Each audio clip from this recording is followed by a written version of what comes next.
This is Doctor Patient, a podcast that examines all the aspects of the patient-provider relationship. I'm your host, Heather Johnston, MD, a real-life doctor and patient. Hi, everyone. Today I'm going to be talking about the lives of doctors, specifically what makes the majority of them, us, feel dissatisfied with their work, at least at times. There's ample evidence that doctors are feeling this way, but I want to be clear that they're not unhappy with anything related to their patients or patient care. They're unhappy about the system that they're largely stuck in, the same system that you, if you're a patient, are stuck in also. And that same evidence I mentioned shows that most doctors would choose to do it all over again the same way if they had to start over. As my guest today points out, quote, "If we could just sit in a room and talk to patients and help them all day, we would be so happy," unquote. And I really believe this to be true. So why put out this episode, you ask? Because it's my belief that doctors and patients are, or are at least supposed to be, in a relationship together. And in that relationship, it's actually pretty simple. Someone needs help and care, and someone gives it.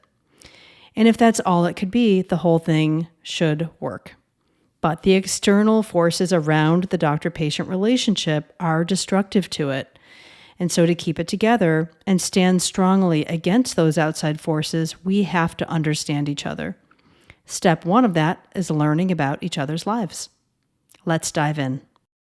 Today, I'm talking once again with Dr. Karen Leitner of Karen Leitner MD Coaching. Dr. Leitner was a practicing med-peds physician. That's someone who's in primary care and can see both adults and kids in their practice. She left medical practice, though, and is now a coach exclusively for women physicians. We talked in 2022 about why she left and how she arrived at coaching in episode 7, Dr. Burnout and Moral Injury. It's definitely worth a listen and even a re-listen if you've already heard it. But today, we're going to talk more broadly about why doctors are unhappy and what they're doing about it. Might this topic apply to other types of medical providers like nurses, assistants, and others? Sure. But this is the topic that we know, so we're focusing solely on doctors today. Karen, nice to chat with you today. Welcome. Thank you so much. I'm happy to be here. Hey, let's start off by talking about how many doctors feel dissatisfied or unhappy in their work today and how we know that. There are groups and organizations that regularly survey people in the health industry about all kinds of things, including whether they're not happy with their work. Back around 2018, 2017, about 40% of doctors in the US reported feeling symptoms of burnout and dissatisfaction. And interestingly, that was across all races. In the more recent surveys, that number has jumped up into the 60 range. Just wow, what a huge increase. And as an interesting side note, there's a similar rate of dissatisfaction among residents, and it's even a little higher up in medical students, more like 70%. Karen, what's your take on this huge rise? It is a little overwhelming, isn't it? It's concerning, and I think a lot of people aren't aware, like in the lay people population. So I'm so happy you're raising awareness and talking about it. I think it's multifactorial. So there's lots of different things, and I'm not sure I'm going to hit all of them. But one thing I noticed is that, during the pandemic, people who are on the front line, like ER doctors, were for sure experiencing high levels of burnout. And in the subsequent years, they've sort of stayed the same or maybe decreased a little bit. And then the primary care specialties have had higher and higher rates because so much has changed in the practice of primary care as the system sort of struggles to meet the needs of the patients, and it's insufficient. So there's not enough doctors, there's not enough staffing, there's been a huge resignation, there's not enough nursing, there's a lot of turnover. And I think like one of the biggest things that is thorn in the side of physicians is the administrative burden of practicing medicine. So if we could just sit in a room and talk to patients and help them all day, we would be so happy. But we call it like death by 1,000 clicks. So there's the electronic medical record, which really isn't designed. It was originally designed for sort of billing, but there's so many things it requires of us to document. And there's studies that show that in some specialties, like, the amount of hours in a day that you would need to spend on your electronic medical record to meet the criteria for reimbursement is like, and to meet all the patient needs is like more hours in the day than exist.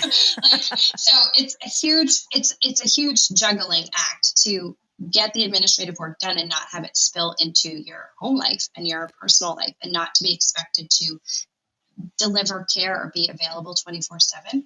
So on some level, if you're creating boundaries in your life around the work that you could be doing, you're going to have to be letting someone down in order to prioritize yourself. It might be the nurses, it might be the patients, it might be the billers, it might be the charting people. And then sometimes it's your family who wants to spend time with you, and there you are bringing all this work home with you in the evening time. So I think that is a huge pain point for people. And then, another big one is just the lack of autonomy. Wait, I just have to stop you there for just 1 second, because I've been thinking about this for so many years now. I have never thought of it the way that you just said, that at the end of the day, you have to let someone down every day. I never really thought of it that way, but that's totally accurate, I think. Like, it is true that in a doctor's day, you cannot possibly fit everything you have to do into a day. So you're right. It's sort of like every day you have to show up there knowing that you're going to have some sense, even if it's super tiny, and even if you're trying to ignore it, you're going to have some super sense of failure, super tiny sense of failure. Right? Yeah. Yeah, and we tend to be such high achievers that it's like, and it's not just failure; it's interpersonal. It's sort of like letting people suffer and not doing anything about it is how it feels to us. We're just like, no, there's more patients, Yeah. there's more need. I need to help more people, and in order for like self-preservation, you have to turn the tap off. Sometimes you have to Yeah. say no to the extra patient, and Yeah. then it feels bad. So that's moral injury that we talk about as part of contributing to burnout. Yeah, I'm glad you're saying that. Can you just remind everybody, because I think a lot of people probably did hear that other episode, but can you just remind everyone what burnout and moral injury are and what the difference is? So, moral injury is a term that was coined by a psychiatrist, but pertaining to the Vietnam War when soldiers were coming back.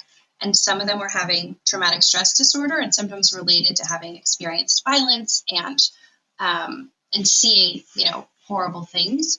But there was another kind of distress that some people experienced from having to behave in ways that went against their values. So maybe they didn't even believe in the war, and here they are having to show up and take these actions that went against their intrinsic belief system. And so Wendy Dean in 2020 wrote an article with Simon Talbot for the Stat News publication that was applying this lens to medicine, and that physicians are being quote unquote forced to provide care in ways that goes against our values, and that the prolonged downstream effects of that contributes to burnout, which is a syndrome that by the WHO definitions has three components. One is emotional exhaustion. One is like loss of empathy. And then one is sort of a perception that so loss of empathy, meaning you're just not able to have as much care and concern and compassion for your patients as you see yourself as having. And then there's lots of judgments, self-judgments about that. And then the last piece is personal efficacy. Like, does what I'm doing even matter? Does it even make a difference? What's the point of it all? Mm-hmm. Mm-hmm. Last year, I don't know if you saw this, but there was a great article in the New York Times by Ayal Press in the summertime called The Moral Crisis of American Doctors. There was a great quote in there that I'm just going to read really quickly. He said, "In recent years, despite the esteem associated with their profession, many physicians have found themselves subjected to practices more commonly associated with manual laborers in auto plants and Amazon warehouses, like having their productivity tracked on an hourly basis and being pressured by management to work faster." That quote just stuck in my mind, like, that's how I felt before I left medicine. Like I was just on a treadmill, having to like race ahead, fit as many people in, meet those goals. And then there's all this new terminology you have to learn, like RVUs and all the language related to how financial success is more the priority of your job. And yeah, it feels like morally wrong as a physician. You don't think you should be spending your time thinking about that. Yeah.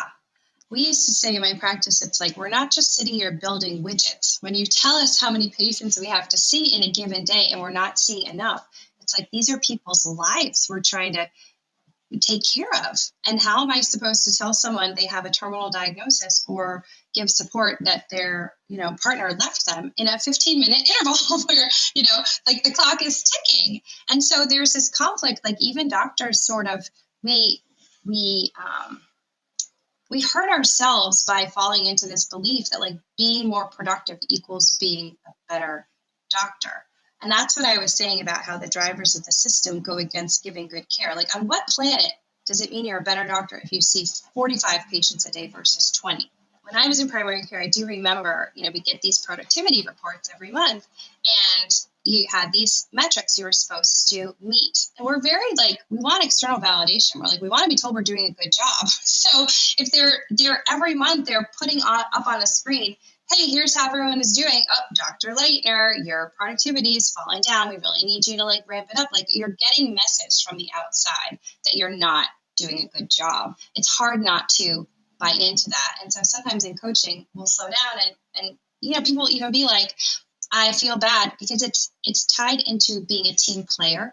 And so if you're seeing fewer people, that means other people have to see more, because there's a deluge. There's always way more patients that need to be seen than we can meet up with. So I might be like, no, I'm fine. I just saw 17 today. I'm doing a great job. Meanwhile, people are waiting 3 months to get in to see me. So that also creates conflict. My brain is like, I need to see more and faster because people are suffering because I'm not seeing enough. And it gets very confusing in our brains. That all makes sense. Was that were your metric results put up publicly or just for you? I don't remember, but in a lot of places, it's part of, certain specialties like radiology, for example. There's so much pressure to meet the volume, to how many you're judged based on how many films you're going to see. And so I have to coach my clients who are radiologists who are like, I'm not doing it fast enough. I'm not seeing enough. And I'm just saying, just remember, when you're the patient and it's your X-ray, you want you want someone to take their time and be methodical and careful. The fact that you're being pushed to see so many of these is because it's the volume of care delivered that generates the money. And that's why it's so broken. Like, fee-for-service medicine means your clinic gets paid by the insurers based on how many people walk in the door, not the quality necessarily of the care they give. So, this is a whole other conversation, but if money was tied to quality and the value of the care that was delivered instead of just the widgets and how many films you read and how many patients come in through the door, it would create a lot more space for doctors to be able to have more time and be seeing the people who need it the most. Like, I used to joke that it's like having a supermarket checkout line where, how we have there's 10 items or less is one aisle you can go in, and then you might be in the 50 items. And in medicine, everyone is in the same line. So you might see someone that needs 5 minutes of your time, and you might see someone that needs an hour of your time, and every patient gets the same amount of time. So it's just, you're constantly running behind because you can't judge what someone's going to need from you on that given day. And then that makes us feel really rushed and bad. Well, I think that that's partly true and partly not true. I have long believed that if physicians answered the phone at a medical practice, I think it would be so much more efficient. I can't even begin to tell you in my brain how this is working. It's awesome, because part of the issue, I think, is when you call to make appointments, the people who are answering the phone to make the appointment do not have medical training. So they can't really sit there and help figure out how much you need. But in my mind, and I am probably severely overinflating my ability, but I've thought, if I could be the receptionist at someone's practice, I'd be able to be like, okay, that's clearly going to be a 5-minute thing, right? Oh, this person, this is going to be 45. I know that just listening to their problem, this is going to be super complicated. You know what I mean? Totally. But there's no, obviously that is a ridiculous system and you couldn't do that. But on the other hand, it's not working the way that we're doing it. I think it'd be an interesting application of AI, right? To just the patient says all the things they want help with, and then the AI generates this is how long the appointment might take. And it's something to think about. Yeah. I had another thought. What was it? Oh, the thing that blows my mind is most patients don't even know how long their appointment is for.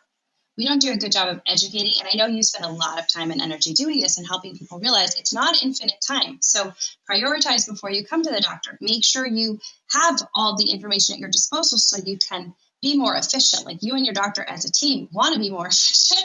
What ends up happening is patients get mad that doctors don't have more time to spend with them, and doctors feel defensive and end up wasting time justifying, instead of both parties recognizing that they don't have control over how much time the appointments are. Neither of them does. And if we want the system to change, perhaps we should be fighting together to change that. But doctors spend a lot of time on the receiving end, defending the system that they don't create, and not realizing that's optional too, because that also feels bad. Yeah, I agree. Yeah. 100%. You sent me some really awesome tables ahead of time, and I wanted to just talk about one of them entitled "What Contributes Most to Your Burnout?" This was a survey given to physicians. I'm just going to read what the top It's four the were. Medscape annual, So, what is it called? Like depression. Wait, I'll read you exactly. Medscape's yeah, Physician Burnout and Depression Report in 2024, and they do this every year. great. Thank you. So, on that report, 62% of respondents said that too many bureaucratic tasks contribute to burnout, like charting and paperwork and phone calls and stuff. 41% said they just spend too many hours at work. 40% said lack of respect from administrators, employers, colleagues, and staff. And 38% said insufficient compensation. Well, is it okay if we talk about prior authorizations for a minute? Because I think probably lay Yeah. people don't even know what that is. And that's been a huge... Yes, I'd love to. Oh, wonderful.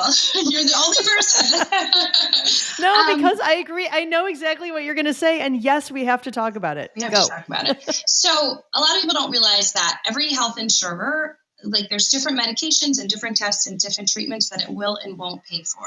And so this is another sort of like aside, but they never teach us in medical school, this is how much a knee replacement costs, or here's the 17 different health insurers, and depending on which insurance plan you have, this is like the copay that the patient is going to get. So part of our moral injury is sometimes we're offering tests or we're prescribing things without knowing what the cost is, because we don't have the ability to know. And then patients are getting harmed, and patients are getting big medical bills, and then they're coming back to the physicians and complaining, and we're like, oh my God, I harmed this person because I tried to order something that was appropriate for them. And I don't have control over it because I don't know about the costs or anything. So that's like just something that I think Wendy Dean does a nice job talking about that in the book that she wrote, which is called If I Betray These Words. It talks a lot about the corporatization of medicine in America and explains what a lot of these tensions are. Okay, but a prior authorization is you go to the doctor, and let's say you're like, I'm having the worst headache of my life, and the doctor, examines you, and it's like, oh my gosh, I think you could have a brain tumor, like let's order an MRI, whatever. And so they put in the check, the order into the computer, and they send it to the radiology, and then it gets denied by the insurance. Oh, you have to call, you have to clear, you have to jump through 8 hurdles for this to be paid for. They need this scan first, you need to document this, that, the other thing. And so the physician has to get on the phone, or like, let's make it simpler. Let's just pretend it's like an asthma medication. It's like one kind of inhaler. We're like, you need this inhaler, you're having an asthma attack, let's get it for you. And then the insurance company is like, well, we don't cover that one, but we will cover this one. So then we, change the order so it covers. Then it's like, well, you need special approval. You need to call this phone number and talk to a peer reviewer and explain and justify why they meet the criteria for that one, because this other one that's way cheaper for us would be better for us to give, even if it's like not as powerful, not as strong. The patient's already taken it, it's not indicated, whatever. So we can't just prescribe the care without someone without all these barriers that take our time and energy. And sometimes it's not, life or death, but sometimes patients really need something and we're being given the runaround. I remember I had a patient who had a kidney transplant who needed to take these medicines so she wouldn't reject her kidney. And one day, all of a sudden, something weird happened with her insurance, and, but she had 3 different insurances because she had Medicaid and Medicare and one other, private insurance. And it was just such there's not time in your day to fight these battles. You just can't justice just prevail.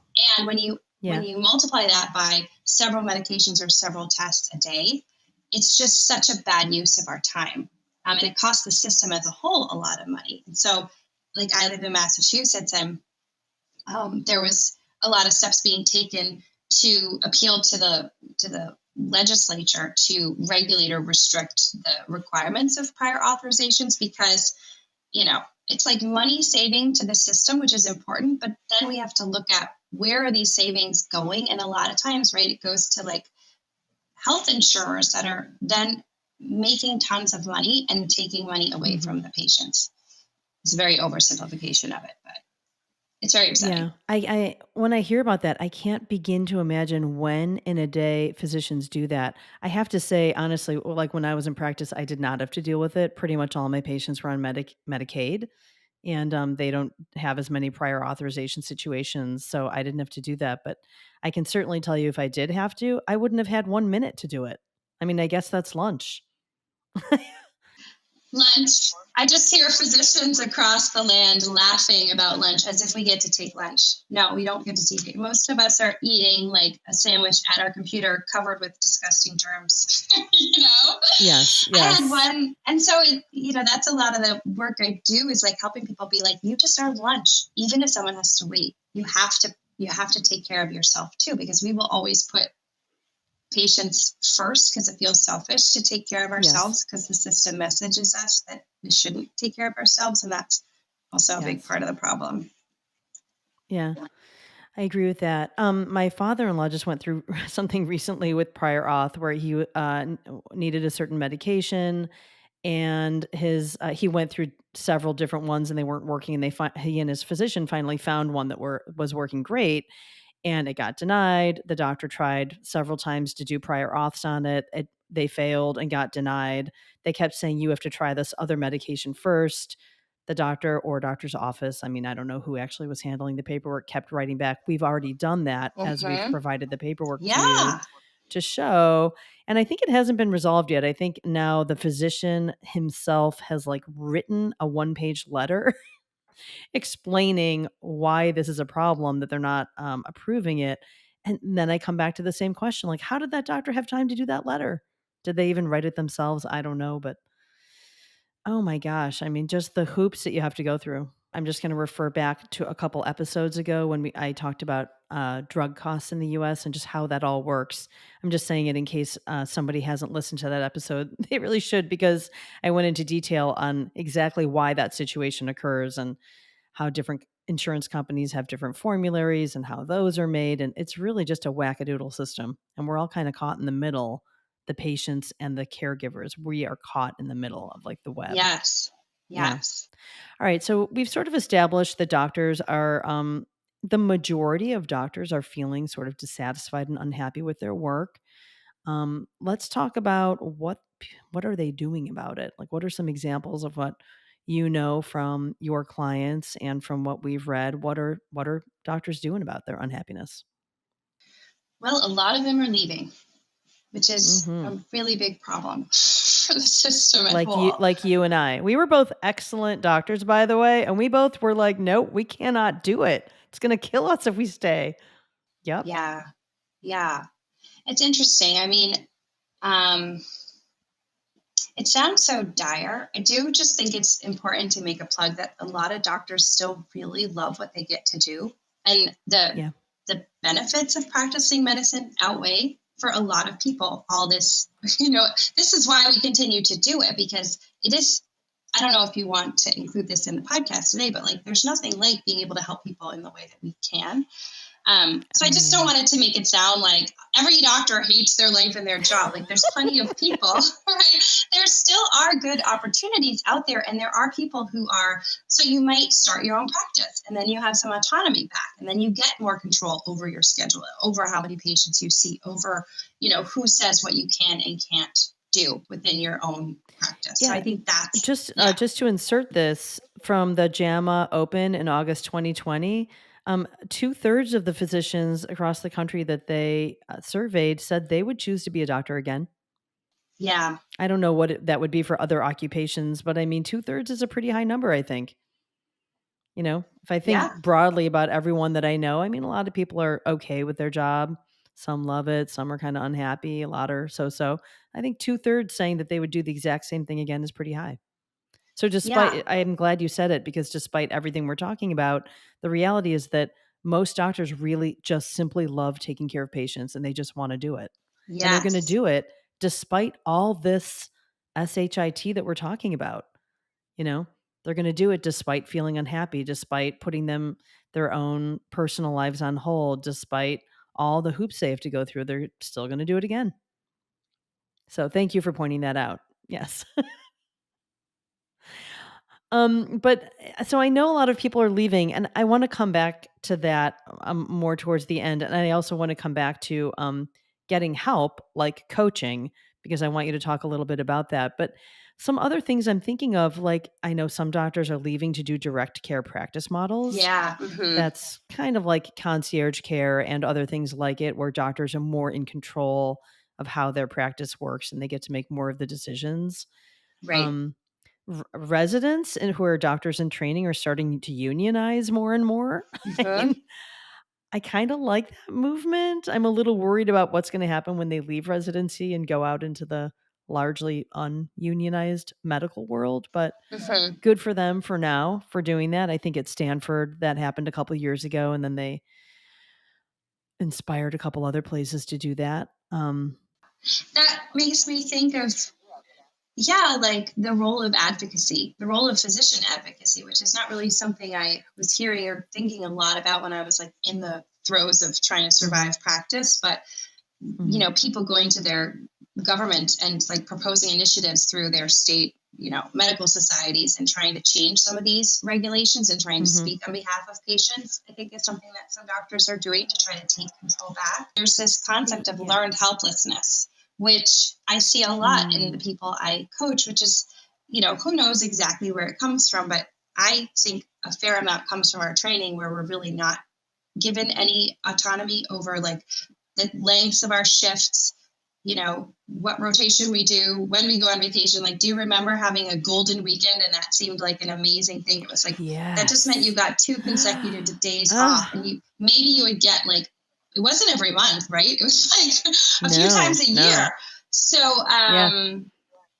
so then when you leave and you are in a role, we're just sort of like, what's the point? It's learned helplessness was like one of those psychological experiments where they took rats and they like locked the cage, and I'm going to misrepresent it, but at some point they just stopped even trying because they're like, what's the Yeah. point? Versus if they just got off and like clicked the bar, the door would open and they would get food or whatever. So I think that plays a part in sometimes people are like, well, what's the point? It's never going to make a difference. I'm just going to sit and complain, but I'm not going to walk down the hall and speak to the medical director because I did it one time and it didn't work, so I give up. And I'm not blaming doctors at all, but I'm noticing like if we want change to happen, that's something we're going to have to overcome because it's in the way we were indoctrinated. So can we remind all the doctors out there right now that they can click the bar and get the food pellet? But like I the way mean, this shows up is like people won't even ask, could I start my clinic 30 minutes later and then work 30 mhm, minutes later? Could I just shift? Even that, well, they're not going to say yes. Well, how about you ask and find out? And if they say no, yeah. then what? Like, then what? In coaching, we talk a lot about taking massive action. It's like, how many people do I have to ask? How many no's do I have to get before I finally get to a yes? It might be a bunch, but there's this. I'm not. Yeah. I'm not going to ask. I understand that feeling of just I actually understand learned helplessness. I do. I get it. Also combining that with the day that we've described, I mean, I most physicians I know are just hanging on for dear life, like to get Mm. through day to day, Mm-hmm. and I just don't think that they have the mental or physical time and energy to fight back, think about how to get changes made, improve the system. I just don't think they have the time, I agree. which might be part of the point of the system to keep them so busy that they don't complain. Yeah, exactly. I mean, I think we'll get to this later when you're talking more about coaching, but there's also part of it that we, like, no one's coming to save us. right? Like no one's coming to save the system. So if we That don't, sounds so awful. it's We are true though. alone. We are, but we also, we can save ourselves from ourselves. We can decide, I'm not going to check my inbox when I'm on vacation, and I'm going to be okay with whatever happens, even though the system says you should be checking it and available 24/7. Like at some point, I have to be like, I'm not going to do that, right?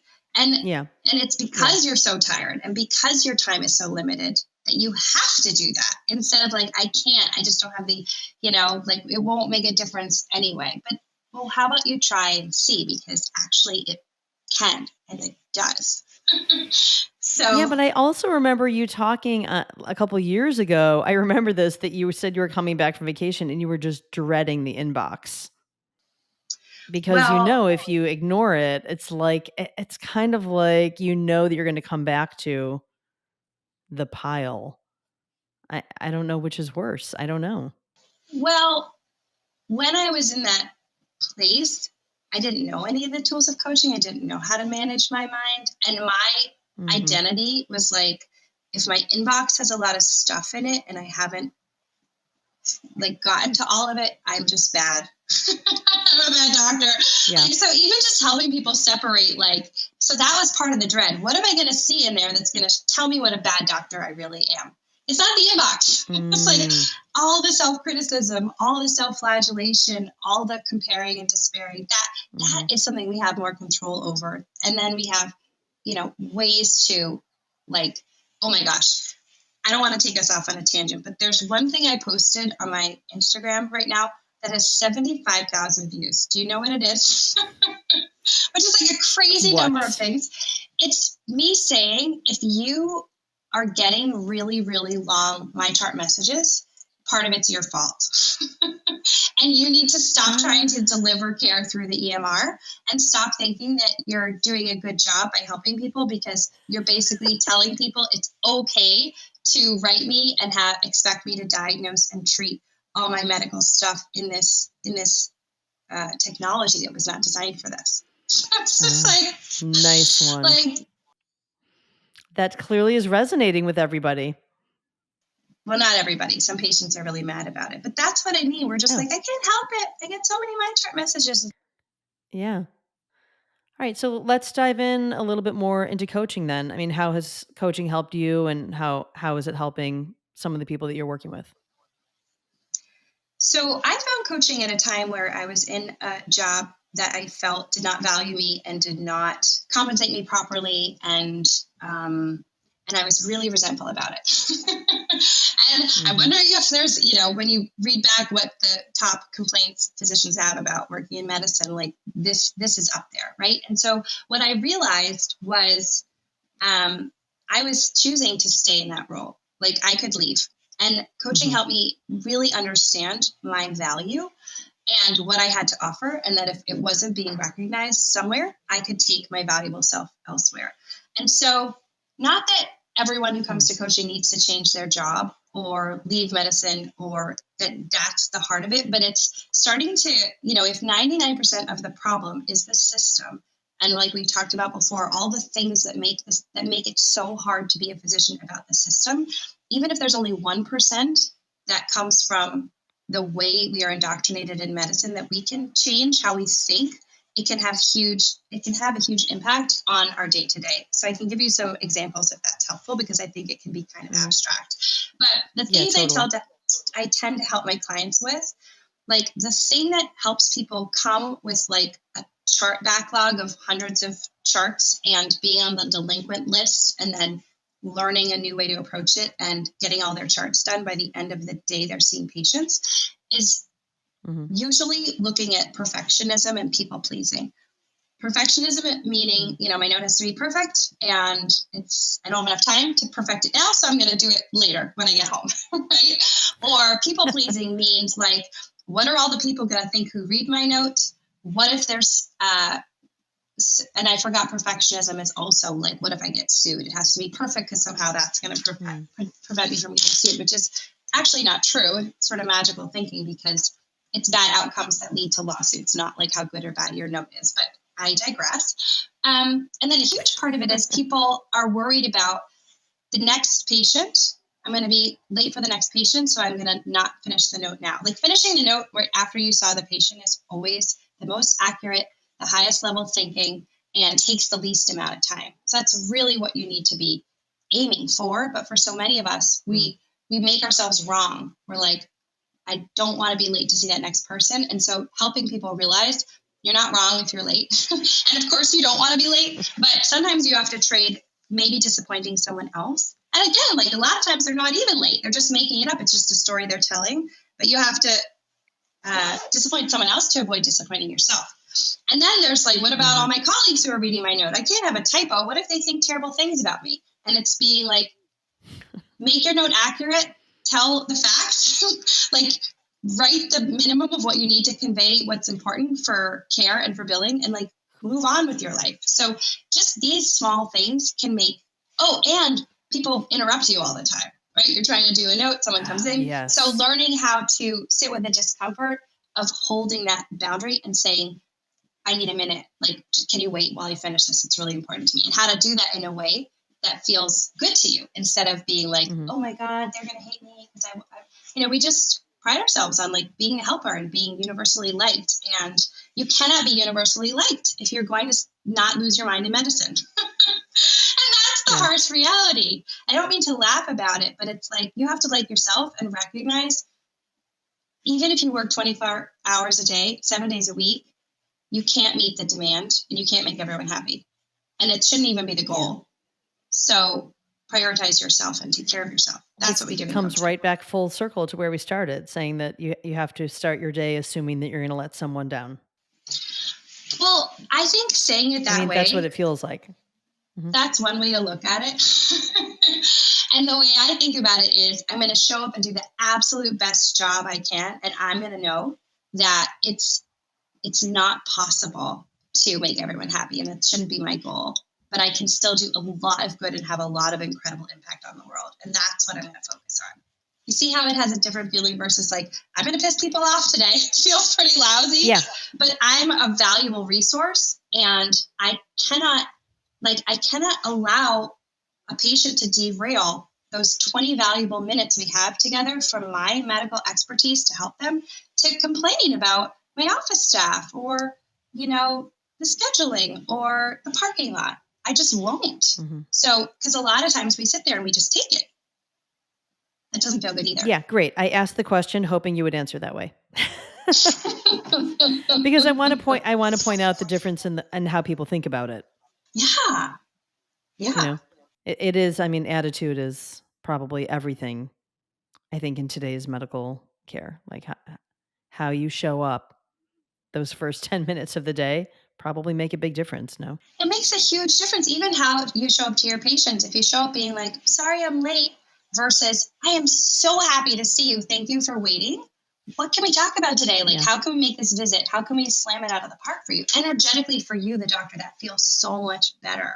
And a lot of what drags us down is just that fatigue of like apologizing and like in this grovelly energy, like we're doing something wrong when we're not. We're just never going to be on time. It doesn't even matter if we are. Just do your best, It's one of the reasons why I'm also so interested in what's going to happen with the next generation of doctors coming up. Like when I mentioned the unionizing earlier, it's going to be fascinating when those unionized Stanford residents graduate.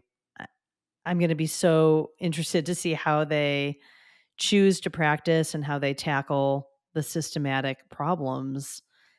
Although I also feel like we're kind of in a different phase lately with awareness about physician satisfaction and burnout. Like I know there's like chief wellness officers, and burnout language has become more mainstream, and there's more partnering with administrative levels, and it seems like a lot of the focus is going off individuals, but more onto like systems and processes and teams. And I think it'll just be really fascinating to see how these guys come up. And interestingly, all this is in the news, I think, quite a bit now, whereas before it wasn't. But it doesn't sound like medical student applications are falling at all. Like they are not daunted by what they're hearing, or they're not hearing it. Who knows? If it's not on TikTok, I don't know. But I don't think numbers have gone down at all for medical students in recent years. Do you remember when you were applying to med school, like all this energy around you telling you not to do it? Medicine's changing. Oh, don't do No. it. It's very, you don't remember that. I definitely got that. It was like, because my dad's a doctor too, and there was some kind of Medicare reform, and like billing was changing. Like there was some big, and the administrative burden was growing. So I just remember hearing a lot of like, it's not going to be good like it used to be. You won't be able to make as much money. And that just made me want to do it more. I was like, I'll show you. Funny. I'm so altruistic. You tell me I can't do it. I'm going to do it. Right. So I don't know if that, but I do think sometimes there's just, you have to be tone deaf. You follow your passion and then you get into it. And then you're like, oh, I didn't realize this was all happening. I just pulled up this statistic because you were just talking about it from that Medscape survey. It said, does your employer seem to recognize burnout problems? And 48% of people said no, which I'm actually like, that means half think their employer does. So I don't know if that's, we don't have like the before, right? What was it 5 years ago, 10 years ago? But I would agree it does seem to be more discussed, but a lot of times it's like superficial. It's like we have a wellness officer that just like buys people around the drinks or like a Starbucks gift card, isn't really looking at the workflows or the, making it. Those are changes that I'm reading about, but I don't know if they're impactful or not impactful. I don't know. It shows movement though. It shows awareness, but placating awareness isn't helpful. I'm not sure what kind of awareness it's showing, but do you ever talk to young people that are considering going to medical school? Like my kids' friends are at that stage now where they're starting to think about it. And one in particular regularly says that they want to become a physician. I'm always in my head, I'm like, what do I say? Don't do it. I don't say that because I just think it's somebody's choice. I'm trying to just say, well, this is why I left. I do know people that are happy in their jobs. So, but I'm basically just trying to make them aware of what some of the challenges are that they'll be up against without telling them not to become a doctor because we need them. I know. I mean, I also sort of think like I can't know what's best for someone else. So it's like, why do you want to? And what do you think it's going to be like? And if they're making an informed decision, I was thinking about like, I'm more likely to see, med students here and there. And I was at this like award ceremony for my medical society, and there were 2 medical students there winning awards. And I went over to them and I was like, hey, so nice to meet you. I'm a coach. This is what I help people with. If I can ever help you along the way, if things get hard, because I just remember how hard it was for me. And if there had been someone I could really talk to who could normalize the experience for me, I did see a therapist, but it wasn't someone who dealt with physicians. And I didn't really feel like my institution was particularly supportive. So here I was meeting these med students thinking like, here I am on a plate, and I could just see in their faces, they were like, they couldn't understand why they would need that kind of help. Like they were very happy, they were just like, and they're like, yeah. And some people just don't experience things the way you and I did. And, some people don't. Although 70% of them will be understanding you by 4 years. Oh my gosh. I know. The other thing I was just looking at in those slides, which I think is really interesting, which is off topic, but they asked people who had depression, is confiding in other doctors about depression a practical idea? And 57% of people said no. And 40% of people said having depression makes a negative statement about me personally. 37% were worried people would think less of me. So just to kind of highlight also the lack of space in medicine for tending to mental health and just normalizing how many of us experience anxiety, depression, or other mental health things, I think is a really important piece of the conversation to have. I don't know how exactly it fits to what we're talking about, but it's like so many people are suffering with this in silence, thinking it means something about them as a human, not realizing that they've done studies looking at mental health before you go into medicine and then mental health in medicine. There's something about medicine that is bad for your mental health. And it's not a huge mystery. It's like, sleep deprivation, over self-sacrifice, being so self-critical. That's all for today. I hope this was informative for you, whether you're a doctor or a patient, because we really do have to all come together to make these relationships stronger to withstand all those external forces trying to influence them. You can find Dr. Leitner at KarenLeitnerMD.com. That's KarenLeitnerMD.com, or on various social channels at Karen Leitner MD. Also, I put links to all these sites in the show notes. If you're enjoying this podcast, please consider giving it a quick rating on whatever podcast site you're using and sharing it with anyone you think might also enjoy it. And thanks for listening. Thanks for listening today. To catch up on more episodes and to get new ones delivered directly to you, subscribe wherever you find your podcasts: Apple, Google, Spotify, iHeartRadio, and more. If you'd like to be a guest or have an idea for an episode, let me know at www.drpatientpodcast.com. That's drpatientpodcast.com.